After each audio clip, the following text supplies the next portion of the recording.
les experts. Avec Myriam Richard, notre coach. Bonjour Myriam. Bonjour Wilfried. Alors avant de partir en vacances, c'est ce soir, il faut que je range mes chaussettes, Myriam. Comment apprendre à ranger? Oui, là c'est compliqué. C'est vrai que chacun a sa méthode, chacun a sa manière. Parfois, des personnes aiment vivre aussi dans ce qu'on appelle un petit bazar.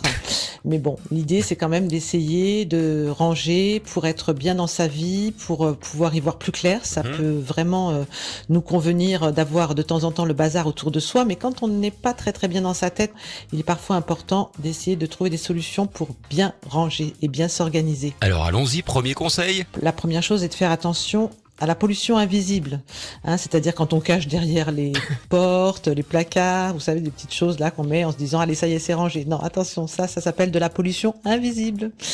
Essayez de ranger logiquement, c'est-à-dire que mettez les objets dans des endroits où vous n'aurez pas à aller les chercher très loin, faites preuve de logique, c'est important, et du coup, évidemment, ça va vous donner une façon de ranger durablement.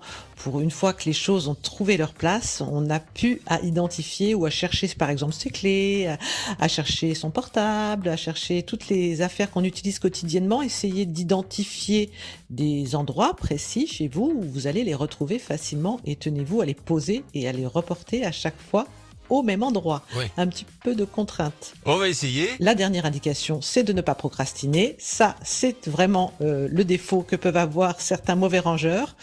Et nous avons une citation. Évidemment Myriam, je pense qu'elles sont bien classifiées et bien rangées. Oui, c'est aujourd'hui Albert Einstein qui avait un petit peu vu juste avec la question qui fâche, par rapport à ce que je viens de dire.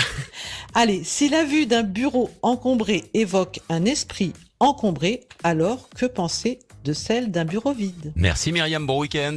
Excellent week-end à tous. Réfléchissez bien à toutes ces idées de rangement. À bientôt. Votre site. Vous pouvez me retrouver sur mon site myriam-richard.com. Allez, on y va. Et sur 100%.com, vous pouvez réécouter